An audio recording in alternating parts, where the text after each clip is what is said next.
Most horror films ask a simple question. What if the dead came back? We Bury the Dead asks something quieter and far more unsettling. What if the dead never leave because the living can't let go? Now, this is not a film about monsters or spectacle. It's a film about process, about what happens after catastrophe, when death becomes routine and grief becomes institutionalized. Here, we don't just review films, we examine how they work, culturally, emotionally, and thematically. Because genre films aren't escapism, they're reflections. Every frame is a choice. Every image carries meaning, and every frame is a story.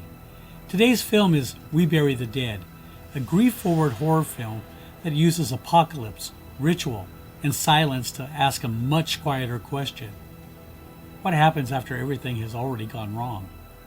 Hi, I'm Rob, and this is A Constantly Racing Mind, a channel dedicated to science fiction, horror, action adventure, prop culture, and all things geek.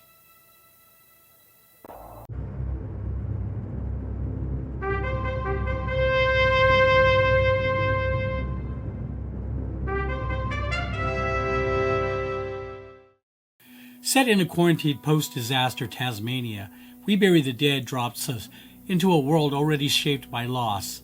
The outbreak itself is never dramatized. Instead, the film begins where most genre stories end, in the aftermath. This restrained approach reflects director Zach Hilditch's broader filmmaking philosophy known for character-driven psychological thrillers. Hilditch prioritizes emotional realism over genre mechanics. The result is a horror film that feels lived in rather than constructed. We Bury the Dead is set after a catastrophic event that reshaped Tasmania, leaving the dead, unstable, and recovery team set tasked with quietly collecting bodies from abandoned homes and empty streets. Rather than focusing on the event itself, the film begins in its aftermath. The story follows Ava Newman, a civilian who volunteers with a body retrieval unit while traveling south through Tasmania. On the surface, Ava appears motivated by service. In reality, she is driven by unresolved guilt connected to her marriage and loved one who disappeared during the chaos. Now, paired with Clay, a pragmatic building contractor accustomed to the emotional detachment required for his work, Ava navigates deserted suburbs, isolated roads, and recovery zones where the dead may or may not remain inert. Along the way, they encounter other survivors whose responses to loss range from quiet endurance to unsettling denial. As their journey continues, We Bury the Dead shifts away from survival horror and toward psychological unease. The film is less concerned with threat than with proximity. How close the living must remain to the dead in order to keep moving forward. Now, this is not a story about saving the world or reversing catastrophe. It is about what people carry after everything has already gone wrong, and how grief reshapes behavior long after danger has passed. At the center of the film is Ava Newman, played by Daisy Ridley. Ridley's performance is deliberately internalized. Ava is not reacting to horror. She is carrying it. Her search for her missing husband, Mitch, seems to be less about hope than refusal. Brenton Thwaites Clay acts as a counterbalance, someone who has learned how to survive by emotional compartmentalization. Their evolving relationship forms the emotional spine of the film. The emotional weight of We Bury the Dead is no accident. It reflects director Zach Hilditch's long-standing interest in how people behave when the end feels inevitable. Hilditch previously directed 1922, back in 2017, adapted from Stephen King's novella, a film obsessed with guilt that refuses to stay buried. Their horror manifests slowly, as moral decay and psychological rot than supernatural escalation. Earlier, Hilditch explored apocalypse from a different angle. In These Final Hours, a story set in the final day before global annihilation, that film isn't about preventing the end, it's about how people choose to behave when survival is no longer an option. We Bury the Dead feels like a synthesis of those ideas. Like 1922, it treats internal collapse as the true horror. Like These Final Hours, it accepts that the catastrophe has already happened. The only question left is how the living respond. That thematic continuity is reinforced visually by cinematographer Stephen Annis, whose work include Color Out of Space, 2019, I Am Mother, also in 2019, and The Crow, just 2024, and an episode of Foundation back in 21. And as adeptly strikes a balance between expansive genre works and intimate character framing in all those projects. Those instincts converge here through desaturated palettes, vast negative space, and restrained camera movement.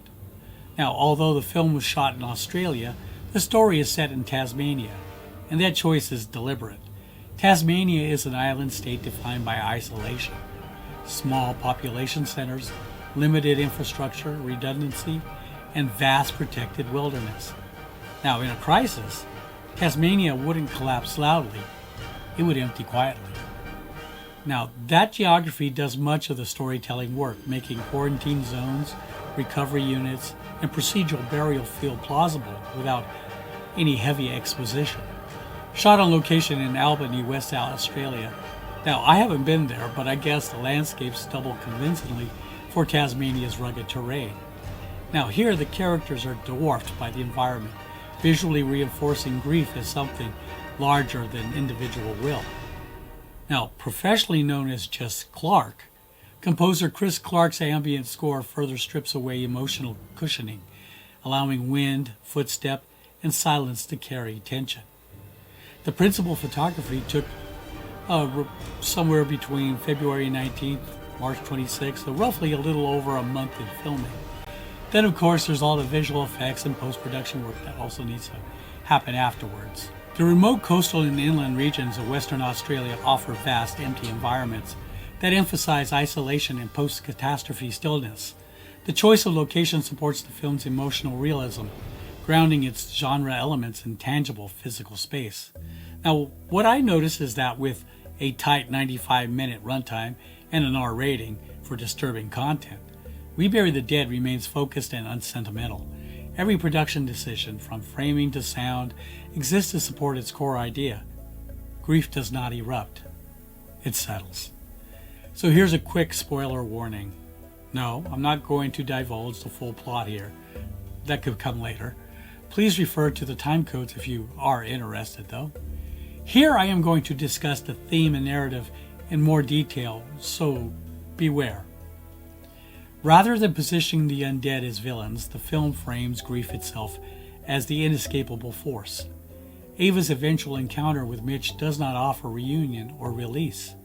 His present exists in liminal state, physically and emotionally unreachable, which in a way was the same during their relationship before the catastrophe.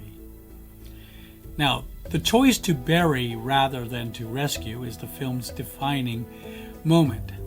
It is not framed as triumph but as acceptance. The film closes without catharsis.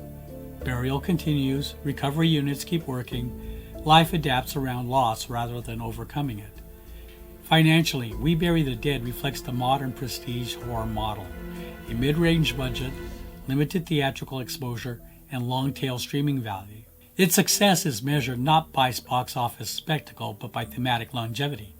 Hilditch's film deals with grief as a logistical process, ritual replacing healing, institutional control versus personal loss, landscapes as emotional mirrors. Now, I believe these production choices unify performance, visuals, and sound into a coherent grief horror statement rather than a traditional zombie narrative. Now, there's a trend. Since 2018, I've noticed this horror trend emerging. Trauma-forward storytelling, ambiguity over explanation, emotional realism replacing monsters. Now, this means, in my opinion, that modern horror doesn't rely on monsters anymore. Films like Hereditary, Relic, and The Night House replace threat with trauma and explanation with ambiguity.